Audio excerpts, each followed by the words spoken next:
Welcome to AF Tales. Today's story starts with a fiancé being told, "You are too emotionally unstable to be loved by anyone else. I am the best thing that ever happened to your broken mind." As you listen, ask yourself what you would do if the person closest to you used your mental health as a weapon.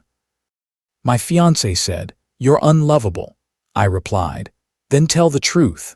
Then I met her dead sister, verified the mood stabilizers, found a Lucas folder in her desk, recorded her threats, and I just watched as her reputation cracked wide open. I'm Lucas, 29, and I work as a therapist in Boston. I've been with my girlfriend Claire for 2 years, and we got engaged 6 months ago. From the outside, we probably look like the kind of couple people assume has it all figured out. Claire is brilliant. She comes from an established Connecticut family. She works in mental health policy. She walks into a room and somehow everyone believes she's the most capable person there. I believed it too. 3 days ago, we had a fight that didn't feel like a normal fight. It started because I told her I wanted to go back to therapy. I've dealt with anxiety since college, and lately it's been getting worse again. I wasn't asking her permission. I wasn't blaming her. I was just saying calmly, "I think I need support." Claire looked at me with this cold, practiced expression, like she was reading from a script she'd used before, and she said it. "You are too emotionally unstable to be loved by anyone else. I am the best thing that ever happened to your broken mind." She didn't shout. She didn't look angry. She said it the way someone might remind you to take your vitamins. Calm, certain, like it was a fact. That kind of calm can be more frightening than rage, because it tells you they've decided what you are and they're not interested in your side. I felt like I got punched in the stomach. I've heard her make small comments about my anxiety before, but nothing this direct, nothing this sharp. And what bothered me most was the confidence in her voice, like she expected me to accept it. I needed space. So I decided to attend a regional mental health conference downtown. I told myself being around other professionals might help me get perspective. Maybe I was overreacting. Maybe I was sensitive. Maybe I was reading too much into it. That's how it starts, honestly. When you're already anxious, it's easy for someone to convince you your instincts are unreliable. I went to a breakout session on emotional manipulation in relationships, and within minutes, I felt my chest tighten. The speaker was describing patterns that sounded familiar in a way that made my skin go cold. Gaslighting. Using a partner's vulnerabilities as leverage, slowly training someone to doubt their own judgment until they stop trusting themselves. It felt like she wasn't talking about theory. It felt like she was describing my life with Claire, right down to the kind of phrases people use when they want you dependent. The speaker was Dr. Marianne Blake. Mid-30s, confident without being showy, and clear in a way that made complicated things feel simple. There was something familiar about her, but I couldn't place it. After the session, I approached her. We talked briefly about her research. It was a normal professional conversation, but there was a strange sense of connection, like we understood something unspoken. That night, I couldn't stop thinking about what she said. So I did what anxious people do when they want certainty. I Googled. I looked up Dr. Marianne Blake's bio, her education, her background, and then I saw something that made my stomach drop. She graduated from the same private high school in Connecticut that Claire attended. Same town, same general time frame, so I kept digging. About 20 minutes later, I found an older academic article she co-authored. In the author bio, it said she was formerly Marianne Blake Whitmore. Whitmore is Claire's family name. Here's what Claire has told me many times with tears in her eyes. She has an older sister who died of a drug overdose when Claire was 20. Claire said that loss shaped her. It made her protective. It made her vigilant.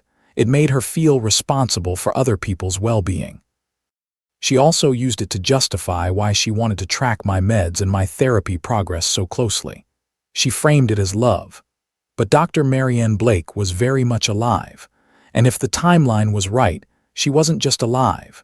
She was the sister Claire claimed was dead. At that point, I didn't confront Claire. I didn't know what to say, and I didn't know what I was dealing with. I kept thinking maybe it's a coincidence. Maybe it's a different Whitmore. Maybe I'm spiraling. But my gut kept replaying Claire's words, and a new question kept forming under it. What if the reason I've felt so unstable isn't my anxiety getting worse? What if it's living with someone who benefits from me doubting myself? I emailed Dr. Blake. I kept it careful. I asked if we could meet for coffee to discuss something personal. I didn't mention Claire's name right away. I just said I had questions about a possible family connection in Connecticut. She agreed. We met at a small cafe near her office. She was polite at first, professional. But when I finally said the words, "I'm engaged to Claire Whitmore," her face changed. The warmth disappeared. She got very still, very controlled. Then she asked me quietly how much I knew about Claire's family history. What she told me sounded unreal, and yet nothing about her tone felt dramatic. It felt measured, like she'd carried this story for a long time and learned how to tell it without breaking. Marianne is Claire's half-sister. She is 8 years older. She is not dead. When Marianne was 21, she was institutionalized against her will by their mother and stepfather.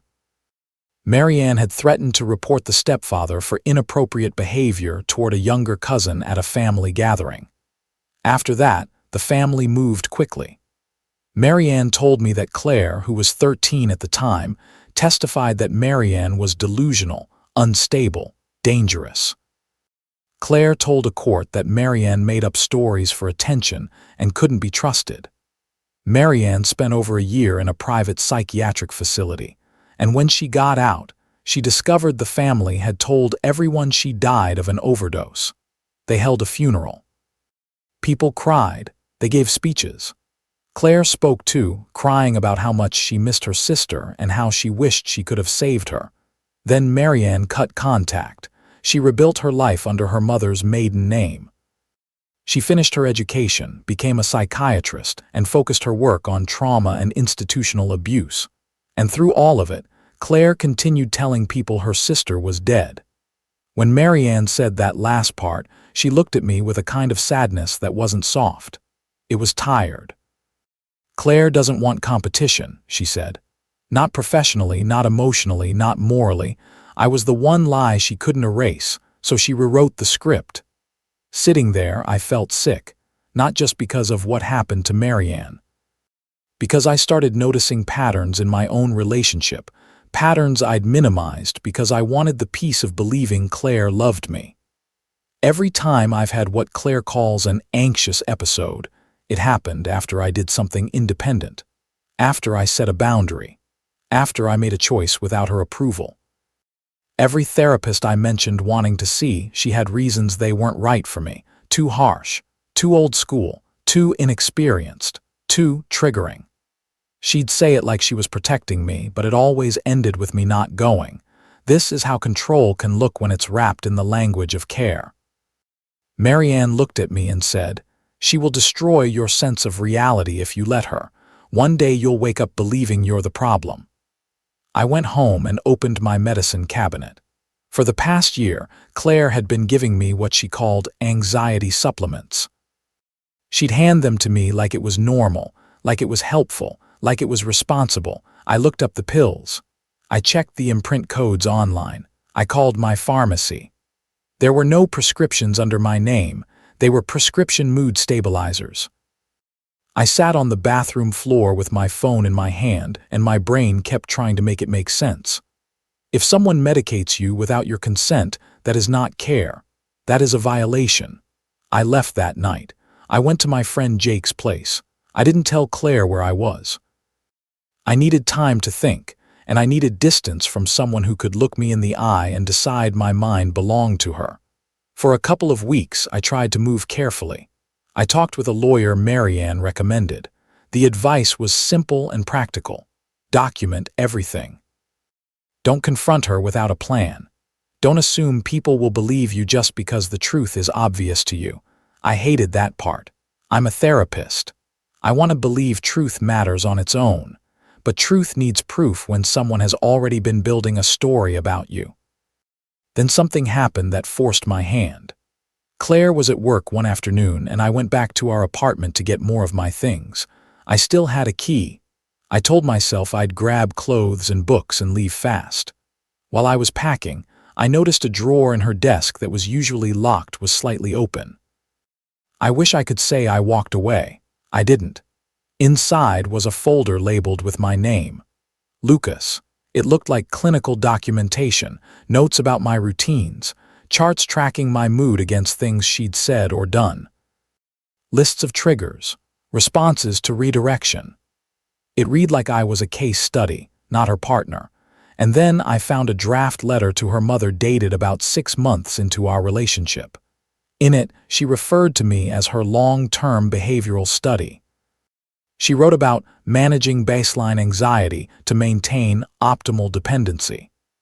She listed techniques for isolating me from my support network and methods for reinforcing therapeutic compliance without detection. There was also a list of therapists in Boston with notes next to their names. Too competent, will recognize manipulation patterns, avoid. Strictly evidence-based approach, avoid. She had researched the people I might go to for help and marked the ones who would be a threat to her control.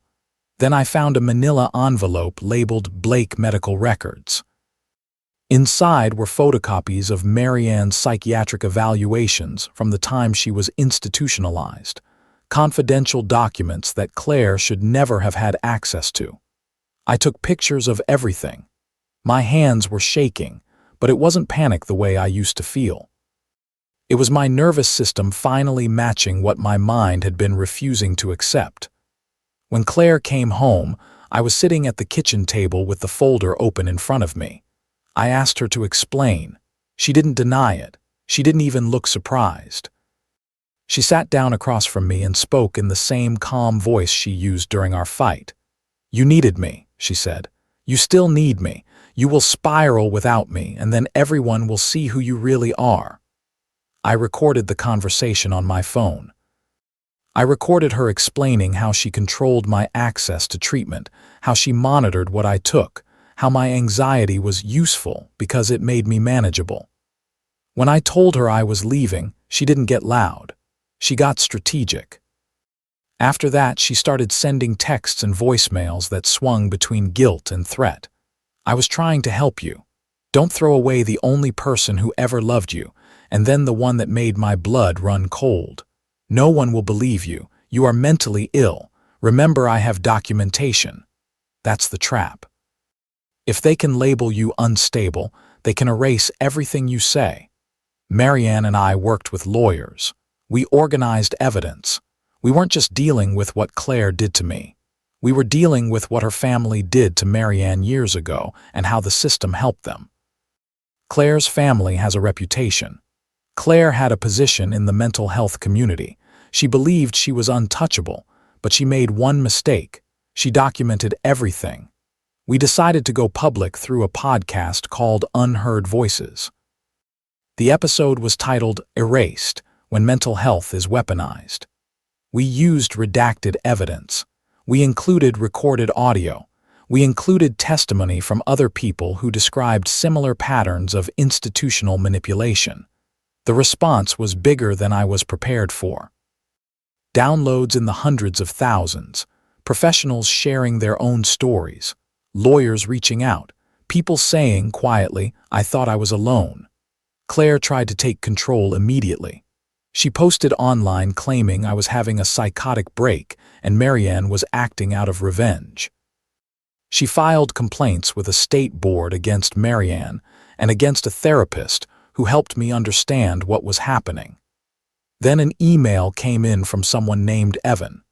He said he'd been Marianne's partner years ago before she cut ties with her family. And then he dropped something I didn't expect. He had also been involved with Claire briefly about 8 months into my relationship with her. He attached messages.